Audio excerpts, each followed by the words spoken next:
Olá, pessoal, bom dia. Então, essa é a revisão do terceiro bimestre para vocês, né? Eu utilizei esse site para fazer os slides, espero que fique mais interessante aí para vocês. Nós tivemos 3 avaliações esse bimestre, então o que eu fiz foi olhar em cada uma dessas avaliações quais foram as questões que vocês tiveram mais dificuldade, que vocês erraram mais, certo? Então vamos começar. Nas questões da nota 1, só tiveram 2 questões, tá? Então, a primeira é essa aqui. O jogo tem sempre um caráter de novidade. Vamos ver. A primeira questão da prova 1, da nota 1. O jogo tem sempre um caráter de novidade, o que é fundamental para despertar o interesse da criança, que por vezes acaba distraindo-a dos objetivos reais do jogo. Será que é isso mesmo? Então vamos verificar. Então vamos lá para o meu comentário. Essa parte é uma citação que eu coloquei na aula correspondente a essa avaliação, certo?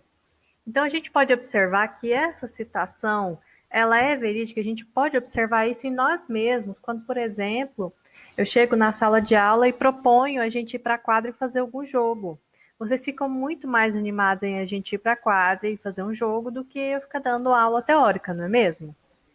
Então, o que torna a questão errada é a parte de distraí-la, distrair a criança, né, que está jogando, a pessoa que está jogando, dos reais objetivos do jogo, já que todo jogo tem algum propósito e a pessoa que está jogando está aprendendo de acordo com o jogo, tá? Então, mesmo que ela não esteja lembrando naquele momento do jogo qual é o propósito do jogo, ela está aprendendo de alguma forma, beleza? Então, aqui eu coloquei a citação, né? Essa aqui é a parte da aula onde tem a citação. O jogo é um dos meios mais propícios à construção do conhecimento, pois com ele as crianças aprendem a jogar certo, nas regras, e bem, com estratégias. Regras e estratégias essas que passam a fazer parte dos recursos internos, ou seja, a pessoa internaliza aquelas informações, né, que ela aprendeu no jogo. Passa a fazer parte dos recursos internos, cognitivos e emocionais, contribuindo na reflexão, no planejamento e na organização das ações diante dos jogos e dos próprios desafios da vida cotidiana.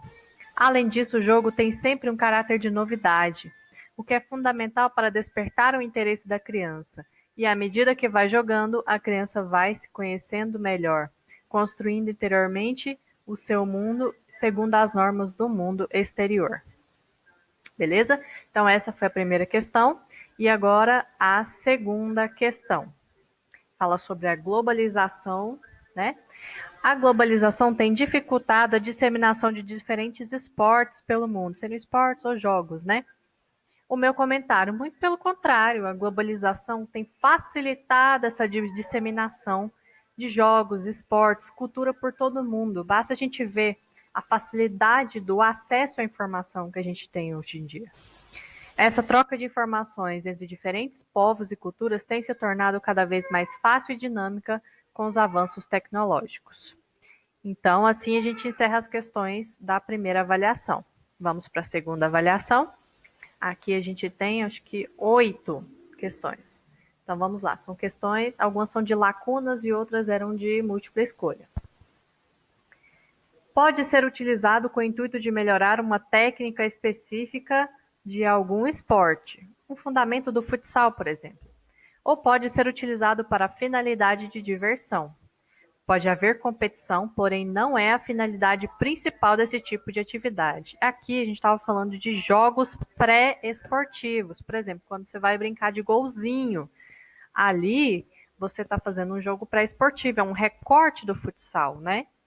Então ali você está aprendendo uma técnica específica, que é a finalização. Possui um caráter livre e fluido. A espontaneidade é uma característica marcante. O objetivo da atividade é a diversão e o entretenimento dos jogadores. Isso aqui é a resposta, é jogos em geral. Porque nos jogos você realmente tem aquela questão da diversão, né? De estarmos todos ali jogando, é o próprio objetivo, né? e você não tem muito que ficar se preocupando se tem tanta competição, né? Então, a característica marcante é a diversão dos jogos, tá? Todas as atividades a seguir são ferramentas importantes nas aulas de educação física e cada uma é utilizada com uma finalidade diferente, com exceção dos pseudoesportes. Gente, pseudoesportes eu nunca falei disso nas nossas aulas, então não tem como isso estar sendo citado aqui, tá? Isso era uma questão distratora, tá? Próxima questão. Os jogos esportivos, essa aqui era uma questão de lacuna, né? Aqui era os têm ganhado muito destaque na área educacional, pois proporcionam ao praticante interação, trabalho em equipe e inclusão. Então aqui a gente estava falando dos jogos esportivos, se eu não me engano também é uma citação, tá? Só que eu não vou colocar todas as citações aqui, senão vai ficar muito grande. Aqui também era outra questão de lacuna. Eu já coloquei a resposta para a gente. Nos jogos pré-esportivos, as regras são mais flexíveis, sendo a duração podendo ser modificada de acordo com o consenso do grupo de jogadores. Então, nos jogos pré-esportivos, há um pouco mais de maleabilidade ainda do que nos jogos esportivos, por exemplo, e com relação aos esportes. Nos esportes você não vai ter essa maleabilidade de forma alguma, né? Vamos lá para a próxima.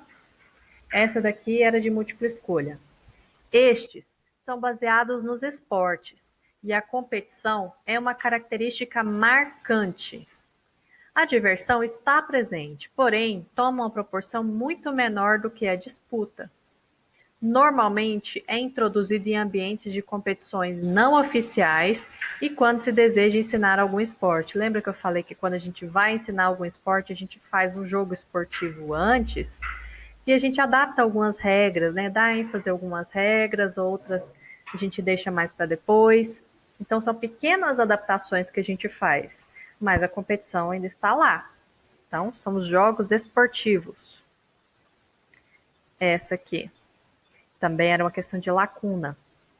Os jogos esportivos são jogos baseados em esportes que combinam diferentes aspectos dos jogos e dos esportes. Essa aqui já o próprio nome dos jogos esportivos já diz. E a última também era uma questão de... Não, essa aqui não era de lacuna, não. Essa aqui era de múltipla escolha. Eu que coloquei essa... Eu que completei aqui antes. A questão era assim: possui um caráter livre e fluido. A espontaneidade é uma característica marcante. O objetivo da atividade é a diversão e entretenimento dos jogadores. Até a gente fez uma questão parecida agora há pouco.